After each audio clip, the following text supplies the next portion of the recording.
My grandfather squinted at me from the porch, his hand still on the doorframe, as if he needed physical support to process what he was seeing.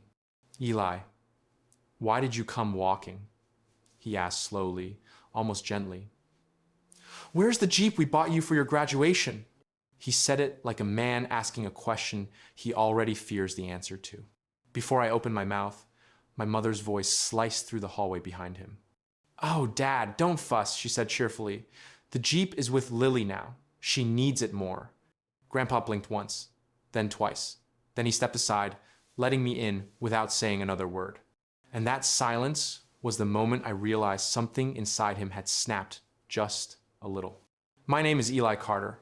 I'm 27, the oldest of 3, and the unofficial handyman/therapist/wallet of the family. I run a little woodworking studio from a converted shed behind a laundromat. I carve jewelry boxes, custom shelves, tiny music boxes, and wooden puzzles. My clothes permanently smell like cedar dust and mineral oil. My mother likes to call me steady. My siblings call me reliable. I know what I really am, the easiest person to guilt into anything. I've always hated conflict. My childhood taught me that if my voice stayed soft and my credit card stayed active, tensions dissolved faster. And in a family like mine, dissolving tension is its own currency.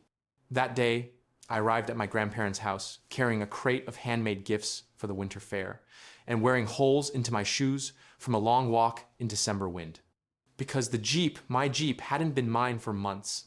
I was halfway through untying my scarf when Grandpa repeated quietly, "The Jeep went to your sister?" Mom answered again, arms crossed, smile tight. "Of course it did. She has auditions, castings, rehearsals. Eli just sands wood all day. He doesn't need a vehicle that nice." Those words floated in the air, poisonous and sweetened with false logic. Grandpa didn't comment. He simply motioned for me to sit at the table. His silence was louder than anything my family ever said aloud. Lily, my 2 3-year-old sister, peeked around the corner with her phone in hand and said, "It's not a big deal, dude. You barely go anywhere. And my life literally depends on getting places on time." She said it like she was explaining weather. Just facts. Uncle Ray stopped chewing. The old cuckoo clock chimed once, strangely louder than usual. Something electric hung in the room. Grandpa looked at me, waiting. I swallowed and tried to craft a calm lie. The usual, "It's fine. Don't worry." But nothing came out. Instead, Grandpa asked simply, "When did your sister decide your Jeep was hers?" Mom jumped in instantly. "Oh, Dad, we share everything. You know our family model, whoever needs something most gets it. And Eli is always happy to help. Always happy. Never asked." Grandpa held up a hand. I asked Eli. And for the first time in years, I told the truth. I didn't decide anything. It was just gone one morning. Mom scoffed. "You make it sound dramatic. It's just a vehicle. Lily's career needs support. You can walk. You like walking." I didn't like walking. And my workshop was 3 bus transfers away. But I'd swallowed worse pills before. The Jeep originally came from Grandpa, a practical, sturdy used car with a big cargo area for transporting wood and finished pieces. He'd said, every craftsman needs the right tools, and that includes wheels. He'd been so proud handing me those keys. Mom, on the other hand, had been less thrilled. Not because she didn't want me to have it, but because she wasn't distributing it. The power had been out of her hands. She never liked that. The slide started small. "Eli, Lily needs the Jeep for one evening." "Eli, your sister has an early rehearsal. Don't be selfish." "Eli, your woodworking can wait. Her career can't." Then came the bank stuff, the borrowed login information, the shared accounts, the family marketing budget. Charges appeared on my business card.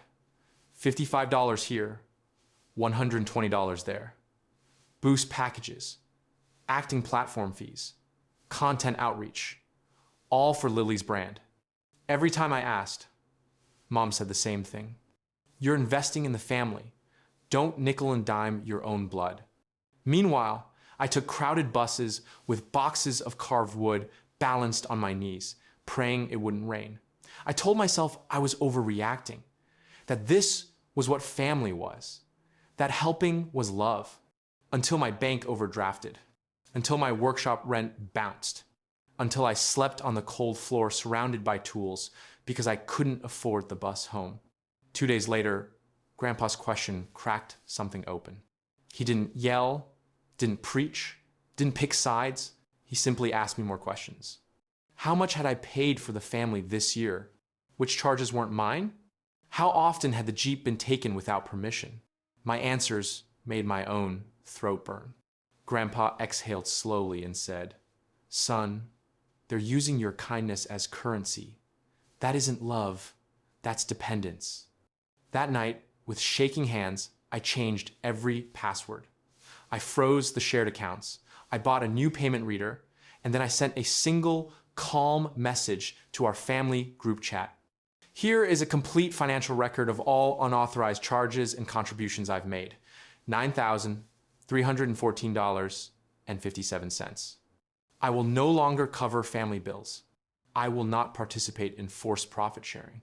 Return the Jeep by Friday at 6 p.m. If not, I will file a misuse report. This is not a threat. This is a boundary. The chat exploded. Eli, shame on you. Seriously? You're ruining my chances over a car? Everyone calm down. You're embarrassing us. I didn't respond. At 7:18 p.m. on Friday, headlights swept across my workshop lot. Lily stepped out, furious, threw the keys at my feet, muttered petty, and left. There was a new dent in the door. I photographed it. Then my phone vibrated. "Proud of you. Come by tomorrow." He didn't lecture me. He didn't patronize me. He just handed me a folder. Inside were documents transferring an old savings trust originally meant for family needs directly to me and my workshop. "I set this aside years ago," he said, "and now I see clearly who actually has needs." Mom erupted when she heard. She called me ungrateful, selfish, dramatic, disloyal. She said I owed them for raising me with values. But Grandpa's voice cut clean through the chaos. Family should be the last place to take advantage of you, not the first. And with that, everything shifted. I moved into a real workshop space, got proper equipment, hired a part-time student helper named Zoe who organized better than I ever did. My business finally grew without being drained from the inside. Lily rebranded her online presence. Dad visited quietly, bought 2 wooden fish with cash, and whispered, "Your grandpa's right about you." Mom still tries. She sends guilt-laced invitations and expects ornaments for free. I decline politely. Boundaries aren't dramatic. They're quiet, and they feel like breathing. On Christmas Eve, I delivered imperfect wooden toys to a children's shelter. They hugged me like I'd given them gold. Walking home, warm gloves and cold air, I realized something. I had mistaken being used for being needed, but I wasn't their foundation. I was just easy to stand on. Not anymore. Grandpa didn't rescue me. He showed me where the door out was, and I walked. Now, when people ask what changed in my life, I tell them, I finally stopped paying for love and started building a life that doesn't collapse when I say no.